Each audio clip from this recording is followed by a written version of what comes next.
Salom do'stlar. Sizlarni Animus kanalida ko'rib turganimdan bag'oyatda xursandman. Do'stlar, bugun sizlarga Jodugarlar jangi animesining birinchi faslini dastlabki birinchi qismidan 12 qismigacha so'zlab beraman. Albatta, animelarni sifatli holatda Anime.uz ilovasini Play Market yoki App Store'dan yuklab olish orqali mazza qilib tomosha qilishingiz mumkin. Shuningdek, Animusning Telegram kanaliga ham tashrif buyuring, chunki bu yerda ham barcha anime sharh hisoblari to'liq holda joylab borilyapti. Demak, ekran qarshisiga yaqinroq o'rnashib oling. Biz boshladik. Itadori va Satori Gyojo ismli odam qandaydir bir g'alati narsalar yopishtirilgan xonada o'tirishibdi. Itadorining esa qo'llari bog'langan holda. Uning to'g'risida o'tirgan, ko'zlari boylangan odam esa Satori Gyojo, Jodugarlar maktabining kuratori ekan.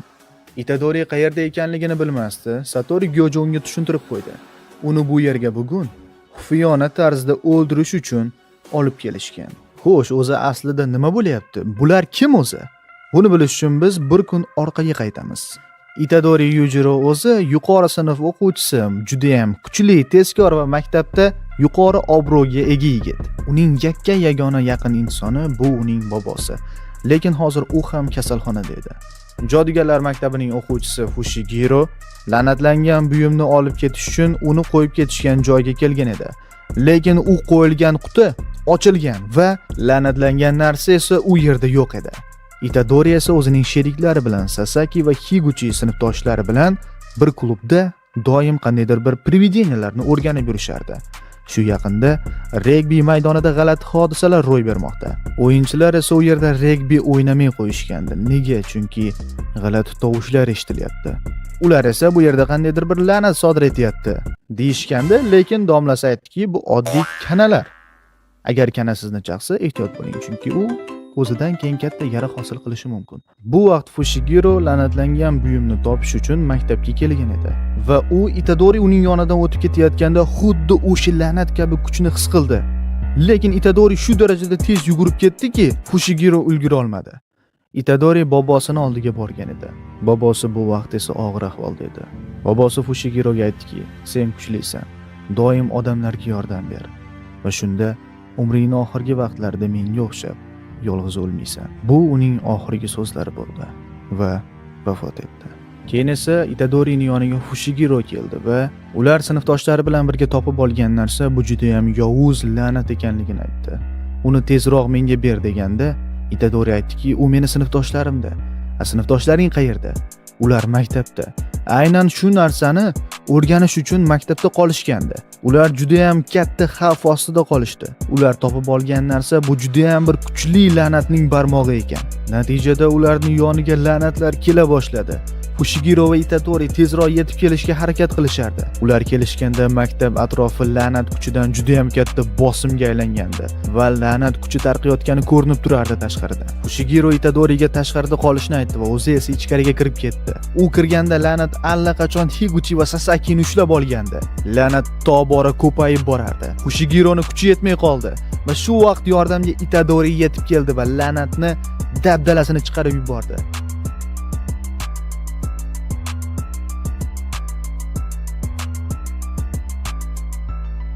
Shu vaqt Itadori barmoqni ko'rib qoldi. Bu nima deb so'raganda, bu juda ham noyob predmet. Bu juda ham kuchli sharpaning barmog'i. Odamlar uni juda ham katta qudratiga ega bo'lish uchun yeyishadi. Shu payt hammasidan ham juda ham kuchli bo'lgan la'nat kelib qoldi. Fushigironi unga kuchi yetmadi. Hatto Itadorining ham kuchi unga yetmay qoldi.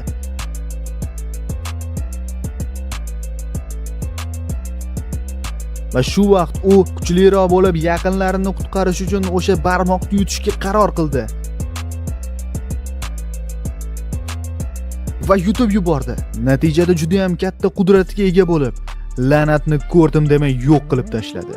Lekin Sukunani barmog'ini yegan odam Sukunaning tanasiga aylanardi. Shunday qilib Itadorining tanasi Sukunanikiga aylandi. Va natijada 4 ta ko'zli bo'lib qoldi. Sukuna, "Ana endi men hammani o'ldiraman. Hech kimni qoldirmayman" deb turgan paytda, "Voy, sen meni tanamda nima qilyapsan?" deb Sukunani o'zini tanasiga bo'ysundirdi. Lekin Fushiguro bunga ishonmadi va uni endi nima qilsam ekan deb turgan vaqtda Satori Gyojo kelib qoldi.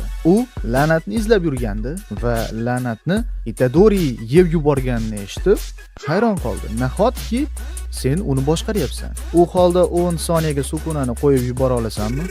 dedi. Satori Gyojo ham juda ham kuchli edi.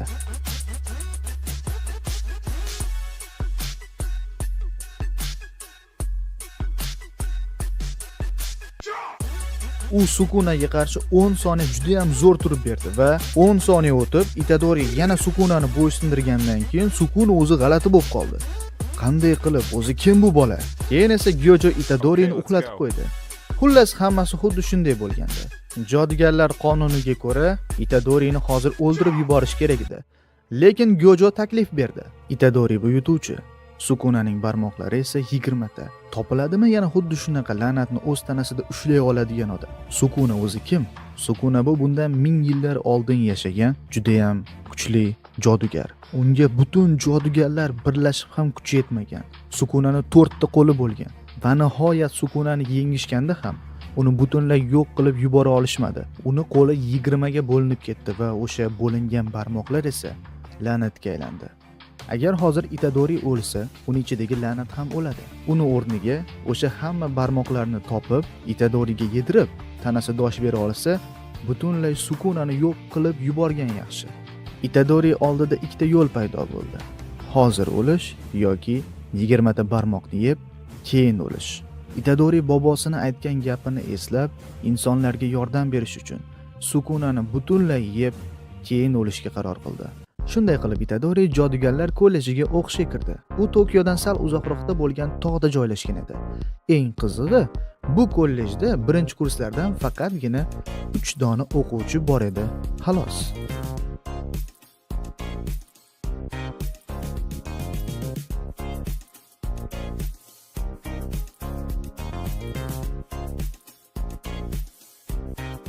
Kollejimizning 3-o'quvchisi esa Nobara Kugisaki. Qishloqdan kelgan, o'zini model bo'lish uchun harakat qilayotgan, bolalarni pisand qilmaydigan juda ham bir tannos qiz.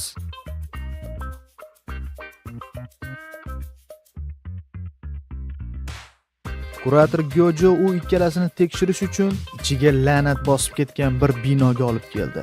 Fushiguro va Gyojo tashqarida kutib turishadigan bo'ldi. Itadori va Kugisaki esa ichkariga kirib ketishdi. Kugisaki o'ziga ishonib, bo'linib qidiramiz degan qarorga keldi. La'natni birinchi bo'lib Itadori uchratdi va uni dabdalasini chiqarib yubordi.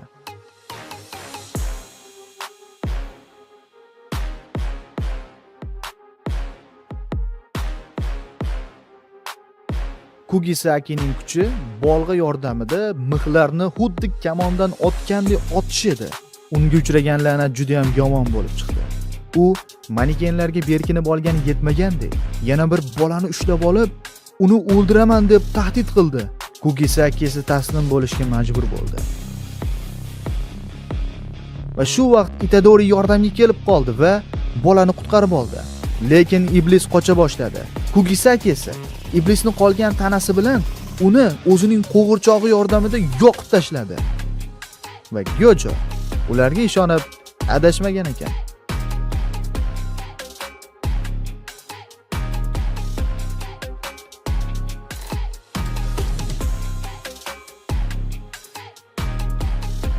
Ertasi kuni oynada, ya'ni la'natlarni ko'ra oladigan odamlar, lekin ular jodugarlar emas. Xuddi shular yuradigan joyda, ya'ni qamoqxonada maxsus darajadagi la'natni ko'rishdi.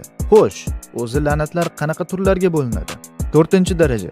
3-darajaga esa qo'lda pistolet bo'lsa eplasa bo'ladi, 2-darajaga drababek bo'lsa eplasa bo'ladi, 1-darajaga esa tank yordam berishi mumkin.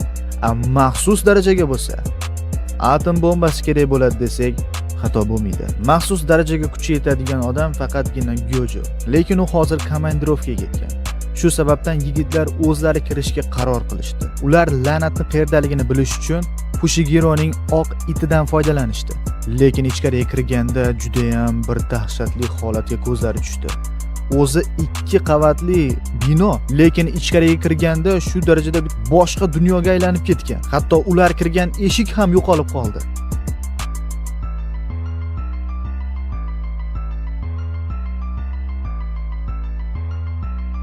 La'nat kutilmaganda Kugisakini pastga olib tushib ketdi. Fushigironing iti ham halok bo'lgandi va o'sha la'nat ko'rinish berdi. U judayam kuchli edi. Itadori unga zarba berganda, u Itadorining qo'lini uzib tashladi. Yigitlar hali bu vaqtgacha bunaqa darajadagi kuchli la'nat bilan to'qnash kelishmagandi.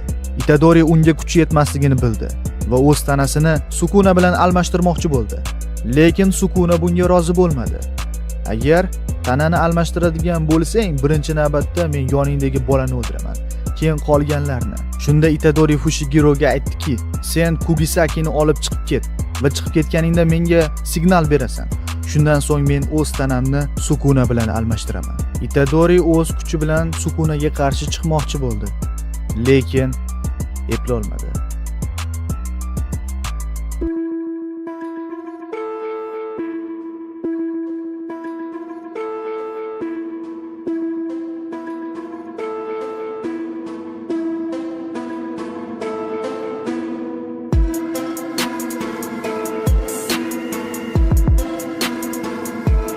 Hatto nega jodugar bo'ldim, nega bu ishni tanladim deb siqilib ketdi. Lekin baribir bobosining gapi esiga tushib, o'zida kuch topdi. Keyin esa Fushigiro Kugisakini olib chiqqani haqida xabar berdi. Shu zahoti Itadori o'z tanasini Sukuna bilan almashtirdi va Sukuna ana endi bor kuchini ko'rsatdi. Do'stlar, Sukuna shu darajada kuchli ediki, o'zi asli oddiy odam uni kuchini o'z tanasida ushlab olishi mumkin emas. Lekin Sukuna ana u maxsus darajadagi la'nat bilan boshida rasa o'yin qildi. Keyin esa o'zini haqiqiy kuchini ko'rsatdi. Natijada o'sha la'nat bo'lganiga pushaymonlar yevordi.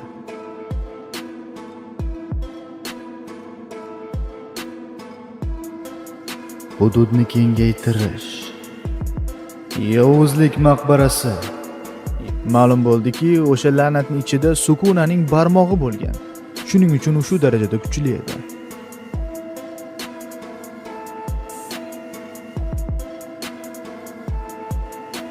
Lekin Itadori o'z tanasini qaytara olmay qoldi va Sukuna bundan juda ham xursand bo'ldi. Tashqarida esa Fushigiro Itadorini kutib turardi. Lekin Itadori o'rniga Sukuna keldi. U boshida Fushigiroga tegmadi. Sukuna juda ham dahshatli narsani sodir qildi. U yurakni sug'urib oldi. Sukuna tanada yuraksiz ham yashayverardi, lekin Itadori yashay olmaydi.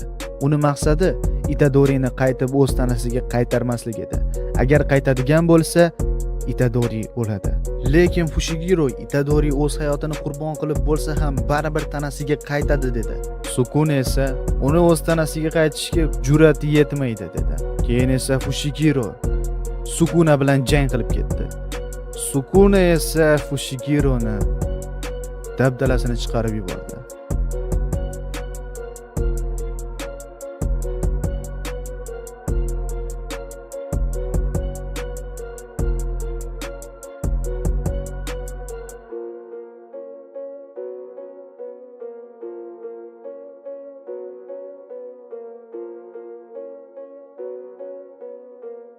Lekin oxirida Fushigiro aytdiki, men hech qachon seni qutqarganimdan afsuslanmayman.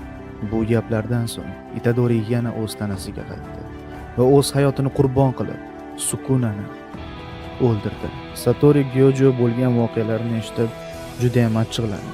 Oqsoqollar baribir o'zlarini aytganini qilishgan. Chunki ular Itadorini o'lishini xohlashgandi. Shunday ko'rinishda baribir ular o'z maqsadlariga erishibdi-da, dedi. Fushigiro va Kugisaki esa bu holatdan siqilib o'tirishardi. Keyin esa ularning oldiga yuqori kurs Maki la'natlangan narsalardan juda ham zo'r foydalanadi. Inumaki afsungar, u faqat Nigeriya tilida gaplashadi va uchinchisi esa Panda, to'rtinchisi esa Akotsu hozir bu yerda emas. Ular Kyotodagi o'rtoqlik uchrashuviga Kugisaki va Fushigironi olib ketmoqchi edilar. Bu qanaqa? Ikkita jodugarlar maktabi o'rtasidagi musobaqa. Kugisaki va Fushigiro esa Itadori uchun kuchli bo'lishga ahd qilib, musobaqaga qatnashishga qaror qilishdi. Itadori esa hali o'lmagandi. U o'zining ongida Sukuna bilan birga hali tirik edi. U Sukunaga nimaga meni yuragimni sug'urib olding deb janjallashib urushardi.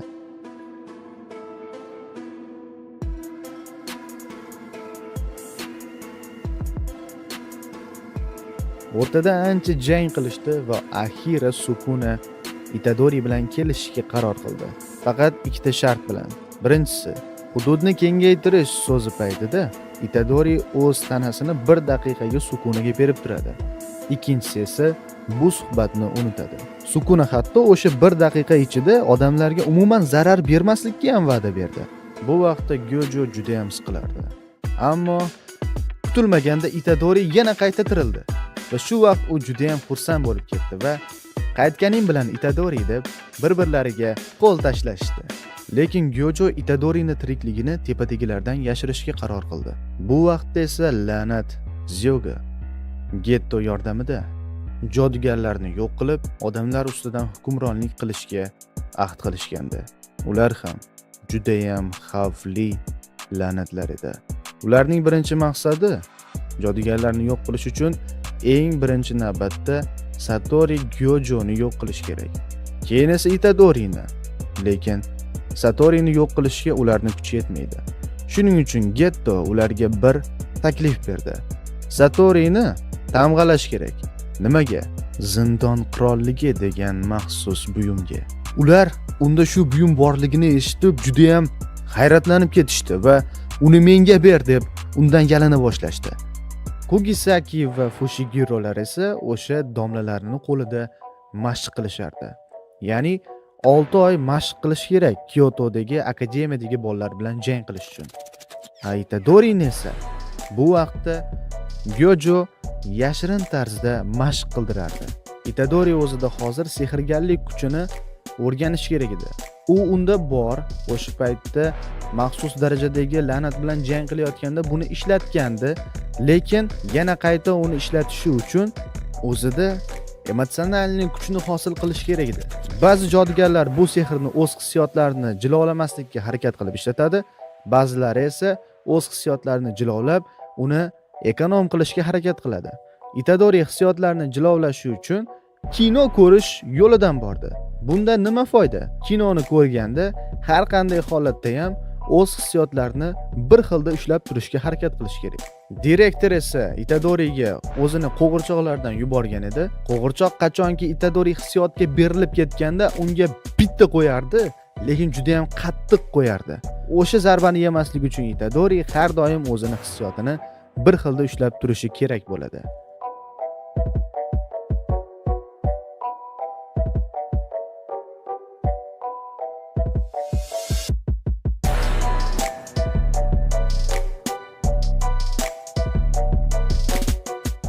Gyoji esa ortga qaytib ketayotib, yo'lning o'rtasida tushib qoldi. Ko'yni nimanidir sezdi va u adashmagandi. Shu vaqt Zyogo la'natlar yetib keldi. Zyoga la'nat o'zidan vulqon chiqarardi. Boshida kofe qaynatsa bo'lardi, ikki chekkasidan ham vulqon chiqardi. Lekin u ham biz Gyojoga hech narsa emas edi. Harakat qilib ko'rdi. Gyojoni pisand qilmadi, lekin Gyojo juda ham kuchli edi.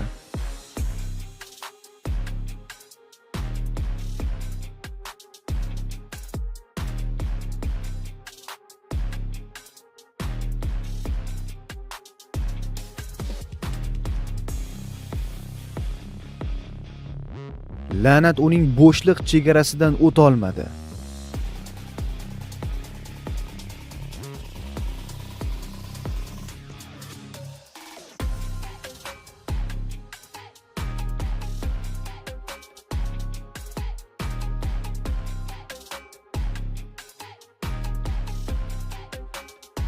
Gyojo uni urib bir ko'lga olib borib qo'ydi.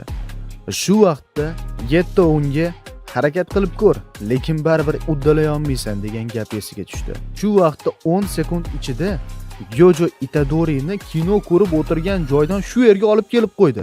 Maqsad Itadoriga hududni kengaytirish jodusini o'rgatish edi. Shunday qilib o'sha Zyogo o'zini hududni kengaytirish jodusini amalga oshirdi. Bu jodu boshqacha edi. Atrofni bir qobiqqa aylantirib, hamma yer toshga aylanib, u yerdan esa vulqonlar otilib chiqardi. Hududni kengaytirish yerida bo'lgan har qanday nishonga o'sha hudud egasining zarbasi tegadi. Lekin Gyojo uning zarbalarini ko'rdim demay qaytarardi va shu vaqt o'zining hududni kengaytirishini ko'rsatdi va yuzidagi bog'ichni yechdi. Hududni kengaytirish, cheksiz bo'shliq. Bu juda ham dahshatli edi. La'nat shunday joyga tushib qoldiki, u yerda cheksiz bo'shliq edi. Hech narsa qilib bo'lmaydi va Gyojo uni boshini uzib tashladi. Aytdiki, "Meni oldimga seni kim jo'natdi?" Lekin vulqonbosh hech narsani aytmadi. Bu vaqt ularni Getto va Hanami yuqoridan kuzatib turishardi. Hanami Zyogani qutqardi va uning kuchi atrofda gullar hosil qilish edi. Yigitlar esa gulga mahliyo bo'lib turguncha u Zyogani olib ketdi. Hatto Gyojo ham bunga hayron qoldi. Getto o'zining kvartirasiga qaytar ekan, u oddiy kvartira emas edi. U eshikni ochganda qandaydir bir plyajda paydo bo'lib qolishdi. U yerda esa ularning eng katta bossi o'tirardi. Uning ismi Mohito ekan. Yo, bu Mohito emas, prosta ism Mohito. Mohito oldindan bilardi Gyojoning kuch bilan yengib bo'lmasligini. Shuning uchun u ayyorlik yo'lini tanladi. Okay, let's go. Pandaning aytishiga qaraganda, bugun Kyotodagi o'quvchilar va direktor bu yerga kelish kerak. Lekin buni bitta yomon tarafi bor edi. Musobaqa ishtirokchilari ertaroq kelib qolishsa, ular birinchi kurslarga xavf tug'dirishi mumkin. Aynan shunday bo'ldi. Bir juda ham yo'g'on bo'lgan Toda va Makining egizak singlisi Mai. Ular o'zlari 3-kurs bo'lishiga qaramasdan, birinchi kurslarni bir aqlini kiritib qo'ymoqchi bo'lishdi va Toda Fushiguro bilan jang qildi. Todaning kuchi juda ham ko'p edi. Bu tashqaridan ham ma'lum edi. Fushiguro esa zo'rg'a u bilan jang qildi, lekin kuchi yetmadi.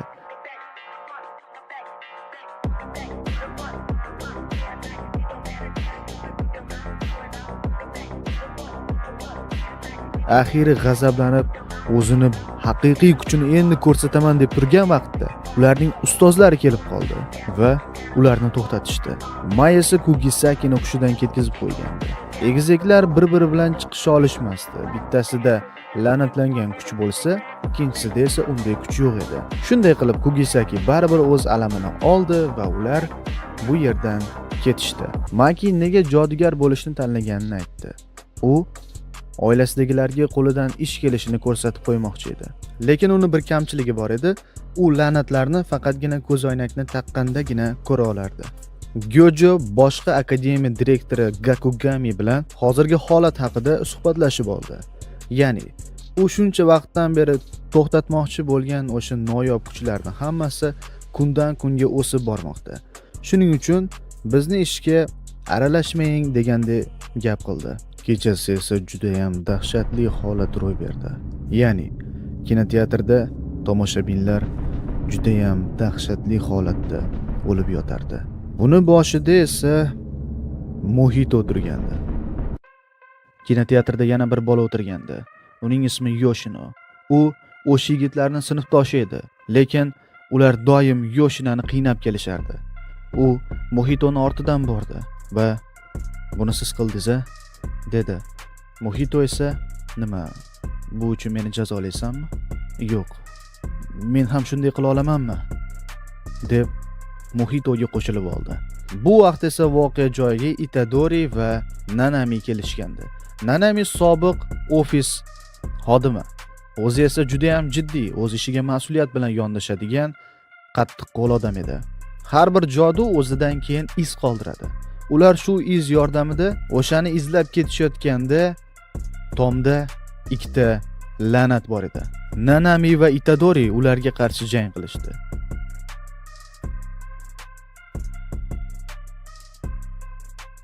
Nanamining kuchi har qanday la'nat bilan jang qilayotganda uni nozik nuqtasini topa olish edi.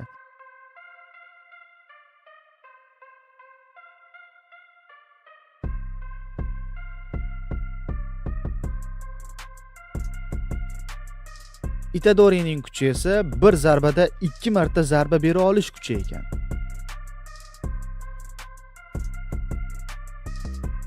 Ular la'natlarni yenggandan so'ng ma'lum bo'ldiki, bular o'zi asli odamlar. O'sha Mohitoning kuchi oddiy odamni uni qo'rquvi yordamida la'natga aylantirib qo'ya olish ekan. Voqea joyini o'rganish mobaynida Nanami aytdiki, bu kameraga yozilib qolingan bola la'nat kuchini ishlatish bo'yicha professional odam. Itadori esa Editiga qo'shilib, o'sha Yoshidani izidan tushdi. Bu vaqtda Yoshida Mohitoni oldidan qaytib kelayotgan edi. Itadori esa la'natni ushlayotgan odam sifatida uni qutqarish kerak edi va agar u rostdan la'natni ko'rsa, u bilan alohida suhbatlashish kerak. Lekin Yoshidani yo'lda domlasi ushlab olib, rosa uni boshini og'ritayotgan edi. Yoshidani maktabda shu darajada qiynashar ediki, hatto buni maktab bolalari ham deb bo'lmaydi. Bu juda ham vahshiylik. Aynan shu narsani eslab, Yoshida qandaydir o'zida endi kuchini ishlataman deb turgan vaqtda Itadori uni to'xtatib qoldi. Xuddi shunday bo'ldi. U la'natni ushlaganda u bolakay la'natni haqiqatdan ko'rdi. Nanami esa bu vaqt Mohito bilan to'qnash kelgandi.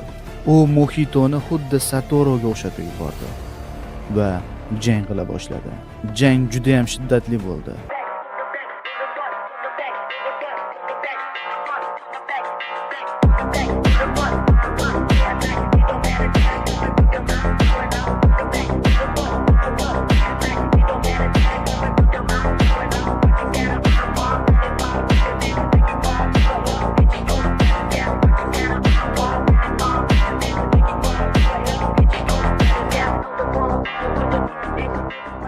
Hatto Nanamining ko'rinishini o'zgartirib yuboray dedi Mohito.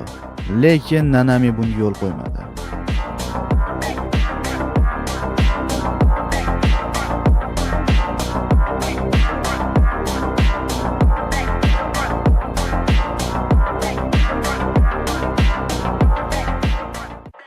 Vaqt bo'lib qolganini Nanami sezib qoldi va o'zini bo'ynidagi galstukini qo'liga bo'yladi va natijada uni maksimal kuchi kelib chiqdi.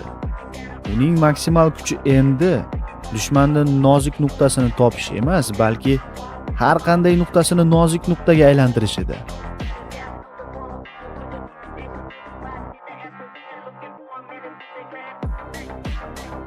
Shunday qilib, u Mohitoni oyog'ini uzib yubordi va keyingi safar ko'rishamiz deb ketdi.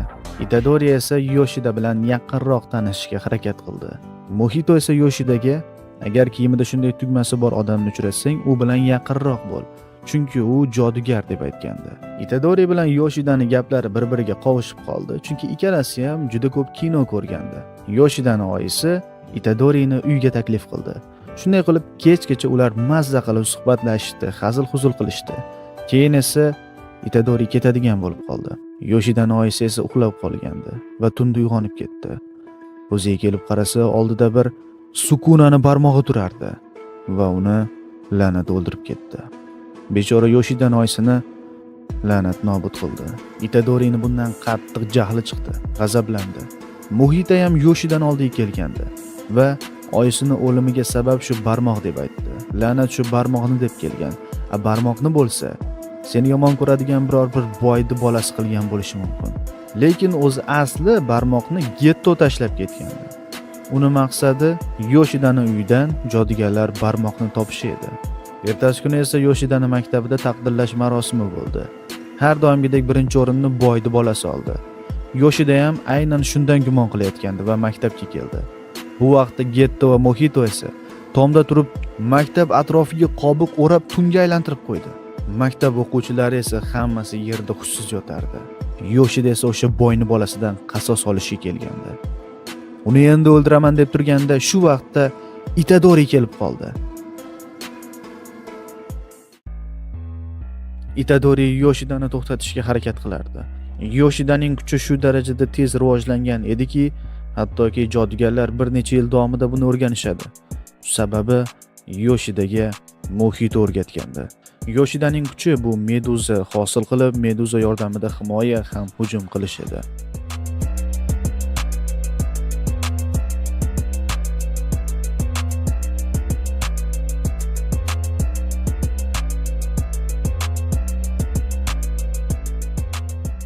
Yoshidani kuchi Itadoriga yetmadi. Itadori aytdiki, Yoshida, seni onang uchun men juda ham afsusdaman. Albatta, seni onangni kim bunday qilgan bo'lsa, men albatta undan o'ch olaman. Yoshida unga ishondi va shu payt Mohita kelib qoldi. U Itadorini ushlab oldi va Mohitani hamma odamlar singari ahmoq deb aytdi. Yoshida Mohitaga ishonib yurgandi, lekin uni maqsadi Yoshida yordamida Itadorini bu yerga olib kelib, uning ichidan Sukunani chiqarib, u bilan birga ittifoq tuzib, jodugarlarni yo'q qilish edi. U Yoshidani la'natga aylantirib qo'ydi. Itadori esa Sukunadan, "Har nimaga roziman. Iltimos shu Yoshidani o'ziga qaytar. Men senga xohlagan narsani beraman. Ol tanamni" dedi. Lekin Sukuna iblisligiga bordi. Unga yordam berish o'rniga uni ustidan Mohitaga qo'shilishib kuldi. Itadori shunda tushundiki, hech qachon la'natga ishonib bo'lmaydi va juda ham g'azablanib ketdi va g'azabi natijasida shu darajada kuch chiqdiki, hatto Mohitani qiynab qo'ydi. Natijada Itadori va Mohita o'rtasida jang boshlanib ketdi.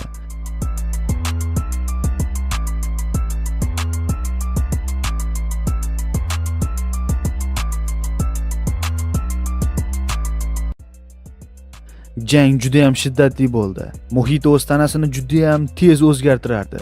Itadori esa juda ham qiynalardi.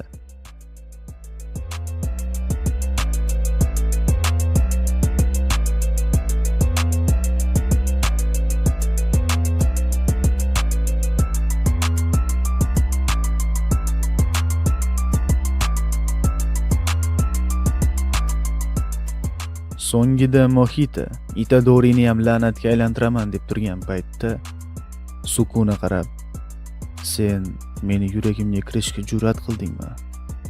Haddingni bil", dedi. Natijada Mohitani dami ichiga tushib ketdi va shu payt Nanami yordamga kelib qoldi. Itadori Mohitaga zarba bera olganiga hayron qoldi.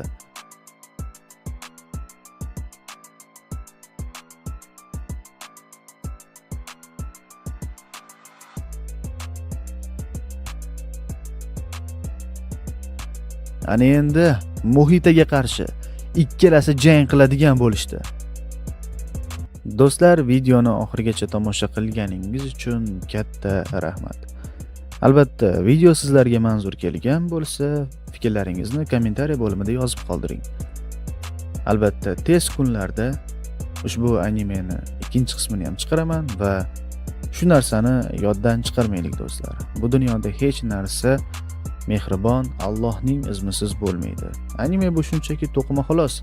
Animeni hayotingiz bilan bog'lamang. Animedan faqatgina o'zingizga yaxshi xulosalar chiqaring. Kelgusi videolarda ko'rishguncha, xayr, salomat bo'ling.